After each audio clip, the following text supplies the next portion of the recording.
Hi everyone and welcome to this new video. Today we're talking about a hot topic, the 10 cars to absolutely avoid in 2025.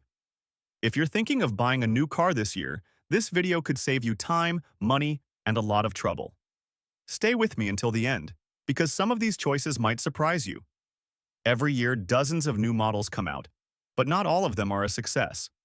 Some cars have known reliability issues, others are too expensive to maintain, and others simply don't offer good value for money. In this video, we'll go through 10 models on sale in 2025 that, according to me and many industry sources, you're better off skipping. 2022 Ford Mondeo. Once synonymous with reliability, the Mondeo now shows its age. Many users report issues with the automatic transmission, high fuel consumption, and an overall quality that doesn't justify the price. If you're looking for a sedan, there are more modern and reliable options. 2024 Skoda Scala. A compact car that could have done well but suffers from electronic problems and cheap interior finishes. The suspension is stiff and the ride uncomfortable. It's just not enough to compete in a very crowded segment. 2023 Skoda Superb. Despite the name, the Superb has shown annoying flaws. Fragile clutch, inefficient air conditioning, and sensors that often give false alerts. For a high-end car, more is expected. 2021 Dacia Docker. Yes, the price is attractive, but the quality is lacking. The interiors are cheap, the suspension fragile, and some diesel engines show early issues. It's better to invest a bit more for something more solid. 2020 Dacia Logan. Another Dacia on the list. Cheap, sure, but full of compromises. Problematic automatic gearbox, unreliable generator, and minimal safety features. 2024 Tesla Model 3.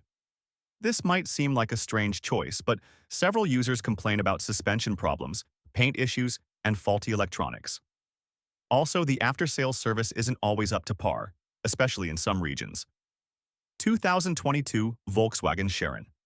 An outdated model with known issues in the ECU, front suspension, and above-average fuel consumption. In an era of modern SUVs, this MPV has lost its appeal.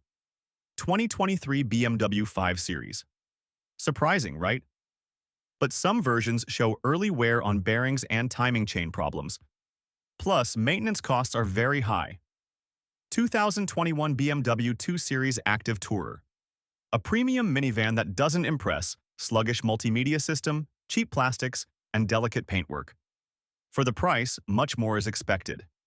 2024 Opel Crossland. Seems like an interesting compact SUV, but it's plagued by onboard electronics issues, weak suspension, and a faulty auto start system. This list isn't made up.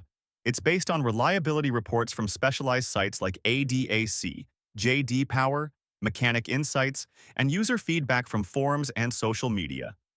It's important to remember that even well-known brands can have hidden issues. And here we are at the end.